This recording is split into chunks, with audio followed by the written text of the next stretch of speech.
I wanted to read a passage from a book I just finished. So I think I might start doing this a little bit more. I love reading so much. I've got volumes of books at my house that I've read and marked and saved passages from that I just find so much interest and passion in kind of literary works. But I don't read a lot of contemporary stuff and I don't read a lot of fiction.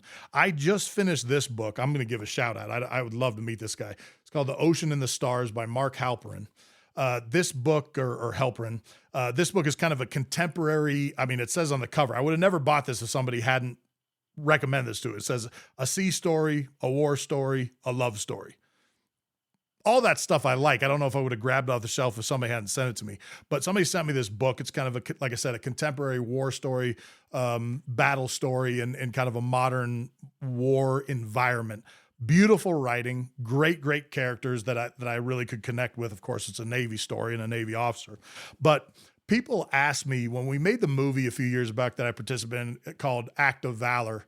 The directors asked me about if I have a speech I give to my team before we went to war. And I told them that I did, but I said it might surprise him. And he's like, what do you mean? I said, it's more about balance and taking care of each other and our families. It's not the high ideals of, the samurai or the Spartans or these old warrior cultures to prep them for battle. SEALs do not need a whip cracked behind them to go chase enemies and go get in the fight. They are thirsting for it.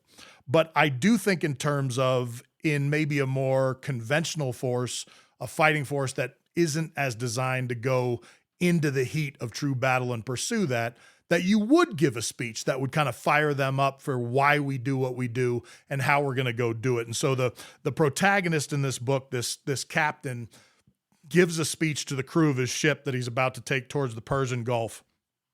And I want to read it. This is a speech. There's not many people that could write a war speech that I would envy is not the right word, but I think really connect with. And Halperin got it right on this one. So this is a pre-war speech of a Navy captain to a boat full of combat operators heading towards the theater of war. And I love this, so I'm going to share it with you. I have always believed, he said, as rain drilled upon the tent and the wind tried to lift it, that women bear the greatest burden of war. It is they who must wait, they who are deprived of action, they who must be patient of not knowing, they who hold the family together alone, they who may lose and yet must continue, they who, like Athena, that's the name of the ship, have a tranquil wisdom that puts ours to shame. Throughout history, we have made the world, but we made it for them. For, unlike us, they have the gift of receiving it. That woman I love puts it this way. She says, I'm like the cat that drops the bird at the feet of its owner. And that's her. They all laughed. This is what you know, even should you not know that you know it. And what you feel when you are apart from them, you question what seems so much like betrayal. It really is for them, for women, for the children that I fight. On balance, will they be better off? Or have I been swept up by the part of me that would go to sea and debark on an enemy's shore and seek to find combat? Is it the same self that also builds, farms, invents, and loves? You may not say it aloud or think it, but your soul is divided as it seeks both comfort of the hearth, the primacy of love, and the compulsion to see beyond the horizon, the impulse to draw the sword. In quiet times, you may feel longing and regret, but I hope to make your days so full and your sleep so deep that you have little or no time to ache for home.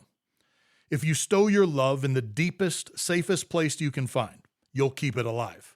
You'll elevate the chance that you'll live, and long deployments will pass swiftly. I expect of you perhaps more than any commanding officer you have ever had, and everything that you deliver, and deliver it you will not be only for your country and our mission, but for yourselves, to keep you lean, honorable, alert, and alive. Who wouldn't want that?